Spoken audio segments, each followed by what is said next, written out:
going on, everyone? I was driving to work and figured I would vlog, I guess, my day. I don't know.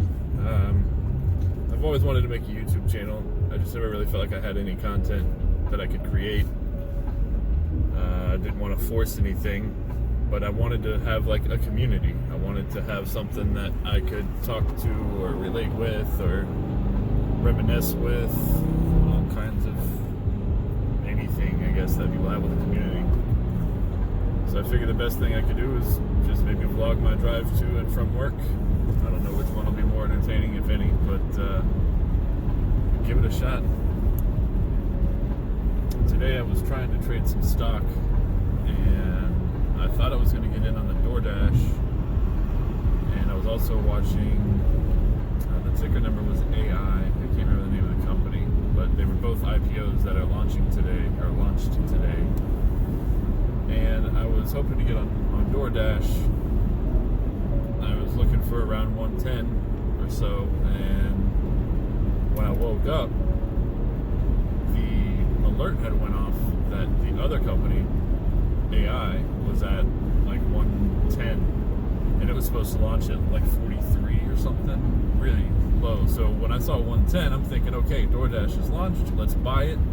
So I placed an order to buy, and then I ran down to my computer to try and pay attention to jump out before it bounces, because IPOs typically at launch will run up about 15%, and then they drop back down. You know, it's a rough number, it's not always 15%, but it'll run up and then it'll drop back down. And so I bought this stock, ran downstairs, only to find out I'd bought AI stock instead of DoorDash stock. And by the time I purchased it at 114 or whatever, when I was in my bedroom, ran downstairs, got into my computer, it had already dropped to $100 a share. So I just bailed out because I didn't know how far it was going to fall. I was thinking the wrong stock. And so I was down $55, $60, something like that, because I don't have a lot of money in the stock market. So that really kind of set the tone for the day. I was pretty bummed out that I lost money right off the bat. But yeah, that's what happens when you play the stock market. I still was hoping to catch DoorDash. It popped on about an hour afterwards. Instead of opening up at 102, it opened up at like 164, shot all the way up to like 195, fell back down to 180, and then was hanging out around there. So if anybody was able to get in around the 165, 168, anywhere in the 160s, I guess, it jumped up to 180, or to 195, back down to 180. You were hanging out with like a $10, $15, depending on where you got in at, price difference. So that's some good profit, especially if you had the money to buy the stock, but or enough shares in the stock. I didn't. I missed it. The next one that's on my itinerary, I don't know, is Roblox, the gaming company that has, I don't even know, Five Nights at Freddy's or Minecraft or whatever is on Roblox. I'm a 10-year-old and he's always talking about it, so I know it's popular enough that people make channels on YouTube with playing video games that are Roblox games. So I want to get in on that whenever it comes out. I think it'll be a good buy to probably hold on to, actually. You don't have to buy and sell it. DoorDash was also a good one to buy and hang on to. You didn't have to buy and sell that one either, but I like to day trade. I want to be in and out in the same day, keep my cash liquid instead of held up in stocks. I'd consider myself a technical trader. Sorry for the yawn. I don't know if it pulled up in the microphone or not, but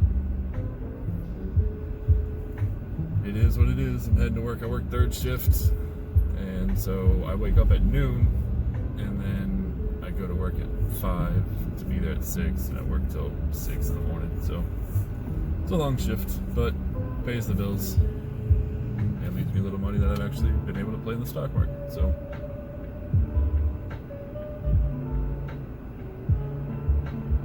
there's a really cool show on Netflix called The Repair Shop. It's based over in the UK, and they repair all these awesome old antiques, whether it's toys or paintings or watches, porcelain figurines, just anything old. They repair anything. I guess it doesn't have to be old, but that's typically what's on the show is old memorabilia. Things that have survived concentration camps and family heirlooms that have just passed down, grandfather to grandfather to grandfather type of thing, or son to son to son, depending on which way you look at it. And it's just been a really fun show to watch. There's 3 seasons, and I'm just blown away. I love it. It makes me sad that I don't have anything like that in my lineage to pass on to my son or my daughter, but it is what it is. I can start it now. I guess it has to start somewhere. It feels like too little too late because I don't have it inherited to give down, so it kind of is a deterrent, I guess, or a letdown. Not really a deterrent. I just feel bummed out because I like the idea of a legacy, something that's transcended generations, because we're only here for such a short amount of time. And not that having a locket would signify anything for my grandfather or what my grandmother, but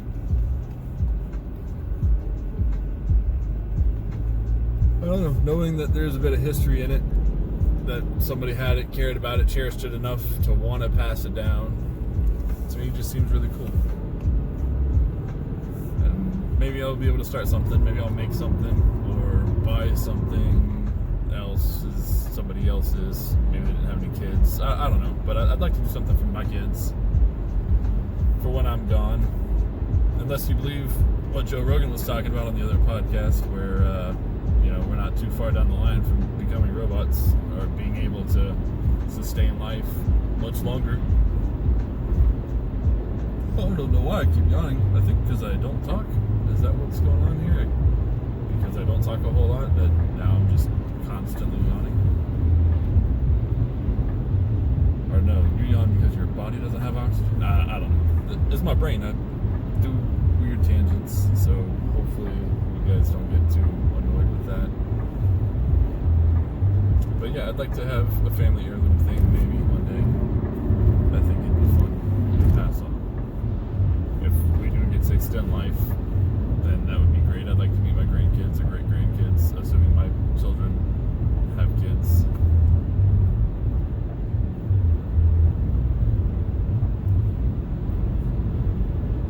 I don't know. A lot of things weigh on my mind. I'm also just terrified about death. I think about it every day.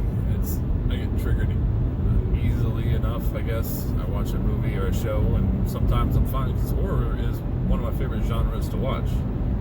But if I'm watching like an action or a suspense or something like that, and then somebody dies, and that, I don't know, circumstances obviously determine it, but that will tend to trigger me a lot easier than watching a horror movie. And I'm not really sure why. For a while, probably my teens through 20s, death was fine with me. I was cool with it. I got it. I was coped.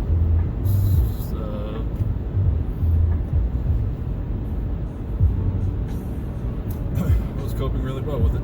Anyway, and then something happened probably around 27 or 28, and I just decided, or had I don't even feel like I had a close call, but I was just all of a sudden not okay with it. And now it freaks me out. I lay awake in the middle of the night, or I guess realistically I lay awake in the middle of the morning while I'm trying to go to bed, and this stuff just terrifies me.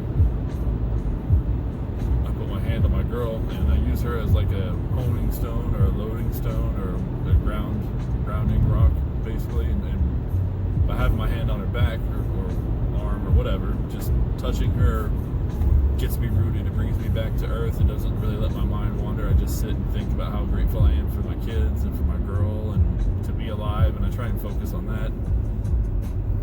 Then I go to sleep shortly after kind of doing some weird mental mantra to relax myself. But if anybody else struggles with that, let me know. Or if anybody has anything to add to my sentiments, let me know. I would love to talk about it with somebody that is okay with talking about it. I'm always paranoid to bring up death to people because I don't want to trigger anybody. Hello, camera.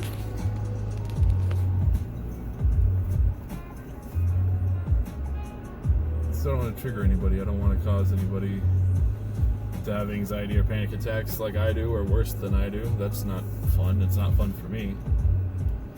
And I would feel awful making somebody else go through it.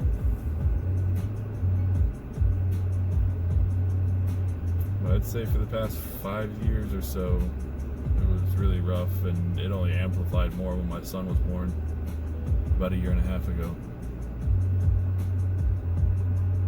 Before he was born, I was struggling with it, but then as it was getting closer for him to be born, I was shortness of breath, I was tightness in my chest. I mean, I guess anything that would almost signify a heart attack was just anxiety. I was just stressed out to the max. I was worried about being a good father.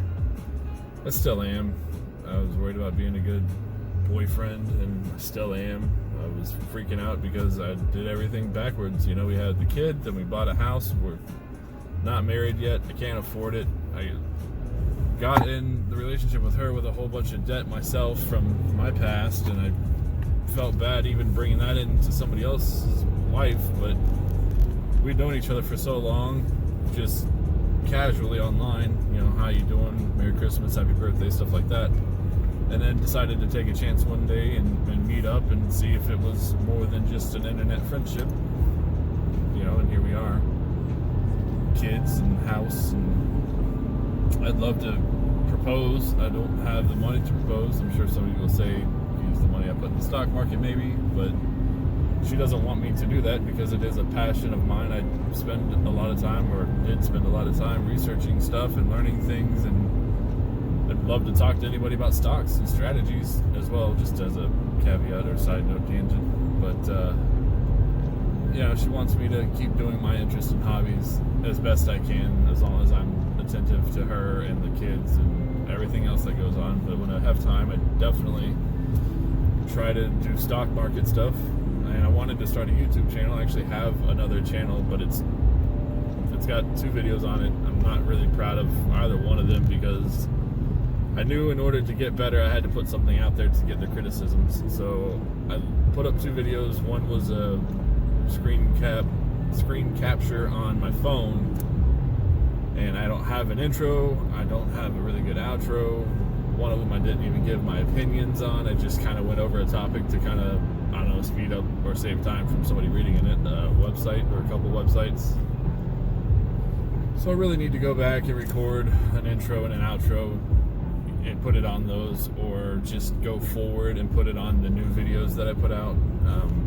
But the channel is a deep dive channel because I do this stuff when I'm at work. I'll sit and think about things, or I'll watch it in a movie or on a different YouTube video, and I'll be like, oh, what's this? Let me look into that. And then I'll start just going down a rabbit hole. Or I'll be sitting and like, this job's for the birds.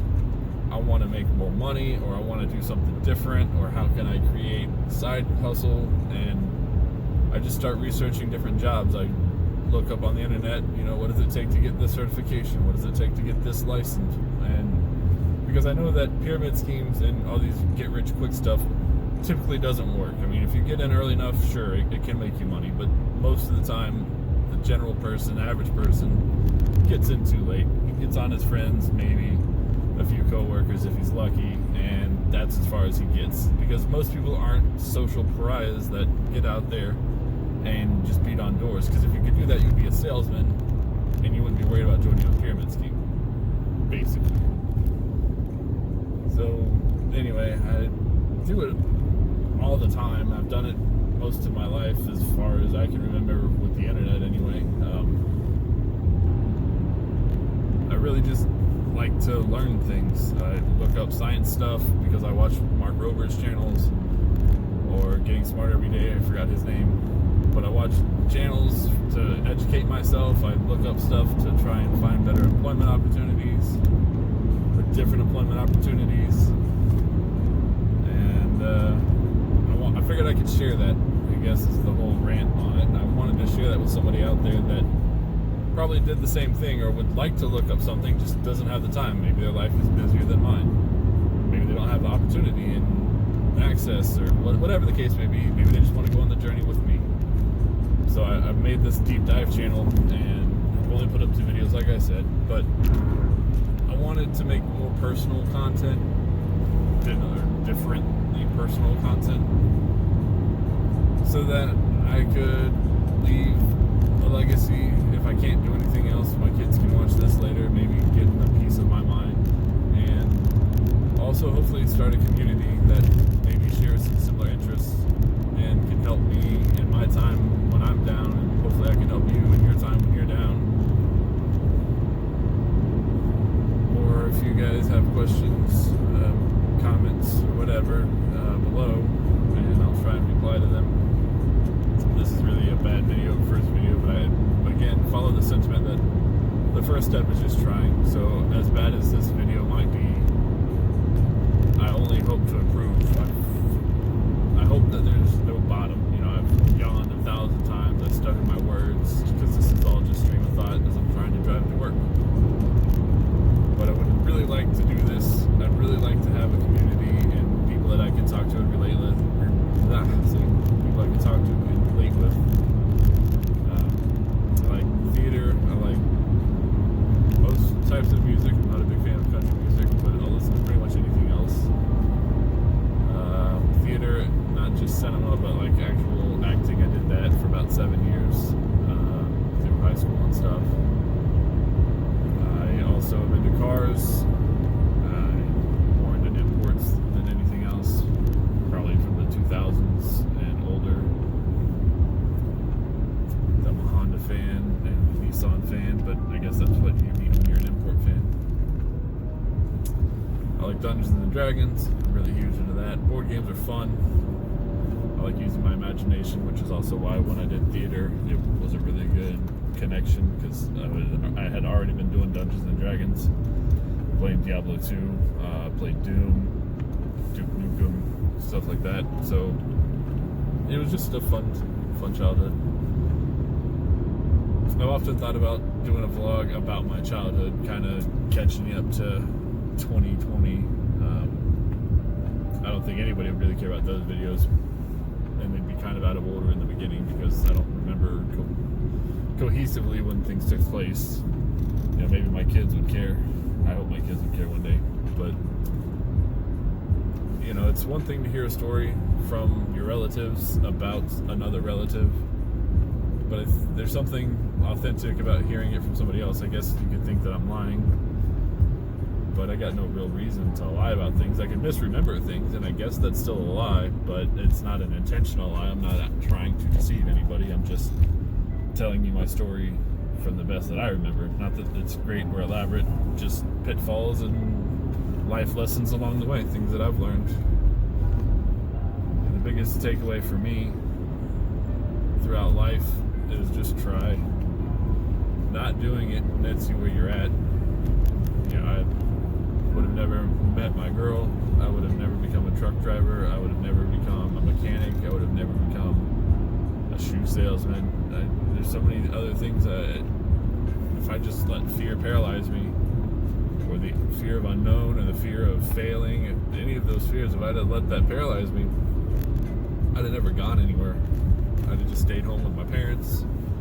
I probably would have never got any of the degrees, like I said, or had any of the fun jobs that I've had. I moved to different states, and all of that was just, there's nothing to it but to do it. My brother used to tell me that when I was younger. I was trying to learn to do a backflip off a swing, and I was watching him do it, and I just would freak out and chicken out beforehand, and I'd keep hanging onto the chains of the swing, and I would end up eating dirt and pinching my fingers and everything else. And my brother would just tell me over and over and over, man, there's nothing to it but to do it. It's easy. You already know what you're doing. You're just freaking out at the end. Just let go and just land the flip. And after a couple of times of eating dirt, I decided, well, if I'm going to keep doing it, I might as well take his advice, because what I'm doing clearly isn't working. And I've kind of held on to that my whole life. There's nothing to it but to do it, you know. I can let fear keep me where I'm at, getting not what I want, or I can just try it, and if I fail, that's fine. Now I have something to learn from. I went too hard, I went too fast, I went too far. I have something to improve on. Up until that point, I've got nothing but fear of the unknown. I'm either scared to fail, and whatever I'm afraid of, it's holding me back. So once once I try it, I succeed, which is the optimum outcome, or I fail and I've got room to improve. So that's what this is. This is me trying. This is my hope to improve. I don't intend to ace it the first try. I don't think anybody can. There's probably going to be a long road ahead, and I look forward to meeting people on the internet. I'm sure there's going to be some haters, some trolls, or whatever they're called these days. But ideally, I can form a community and we can talk about things and, like I said, support each other and help each other. I'd like to think, if it's got big enough where I had a lot of people following me on either channel, really, that I would donate if I got ads going. I would donate or have giveaways or whatever, kind of like a Mr. Beast style, because I'm a very realistic person in my financial growth. And so if I made more than what I need to take care of myself, I would want to give back. I would want to help my family. I would want to help my siblings, my friends that are basically my family. And I would want to help the community of people. And I don't know how I would go about doing it. I don't know how I would do the giveaways. I've looked into giveaways on YouTube and how they're done. But I would like to be able to give back to people.